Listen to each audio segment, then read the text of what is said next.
కర్నూలు జిల్లా ఆదోని పట్టణం పెద్ద హరివానంలో పంటలకు సంబంధించిన నష్టపరిహారం రైతుల అకౌంట్లో కాకుండా డమ్మీ అకౌంట్లో జమ చేశారు. నష్టపరిహారానికి సంబంధించిన నగదును 630 మందికి డమ్మీ అకౌంట్లో వేశారు. 25 మందికి వేరే అకౌంట్ నంబర్లకు అమౌంట్ బదిలీ చేశారు. ప్రభుత్వం వెంటనే చర్యలు తీసుకోవాలని, నగదును తమ ఖాతాల్లో జమ చేయాలని కోరారు. ఈ మేరకు సబ్ కలెక్టర్ శివ్ నారాయణ శర్మకు వినతి పత్రం అందజేశారు.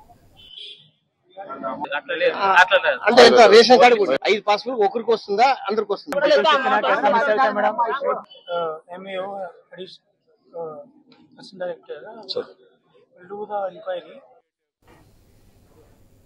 ముప్పై మందికి డమ్మీ అకౌంట్ వేశారు. 25 మందికి నా డబ్బులు ఇంకొకరికి అకౌంట్ వేశారు. తెలిసిన అకౌంట్ వాళ్ళు వచ్చి టైప్ కొడతారు కదా, వాళ్ళు తెలిసిన అకౌంట్ కి అది ఎన్క్వైరీ చేస్తే 15 మంది ఎన్క్వైరీ మాకు డబ్బులు వాపస్ వచ్చాయి. ఇప్పుడు రేపు రాబోయే రోజు వాళ్ళు ఏమంటున్నారు, వస్తామన్నా మాకు మీ అకౌంట్ ఇవ్వలేదు, మీరు డమ్మీ అకౌంట్ కొడితే మరి వాపస్ వస్తామని వేసాము అని వాళ్ళు అంటున్నారు. గారు సాక్షాత్ మా గ్రామ పంచాయతీలో నేనే చెప్పాను డబ్బీ అకౌంట్ కొట్టానని చెప్తున్నారు. ఇంతవరకు ఏ న్యాయము నాకు అర్థం కావట్లేదు.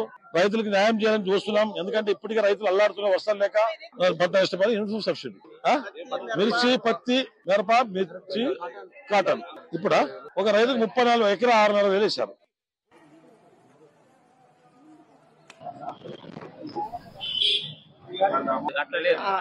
అంటే రేషన్ కార్డు 5 పాస్బుక్ ఒకరికి వస్తుందా, అందరికి వస్తుందా?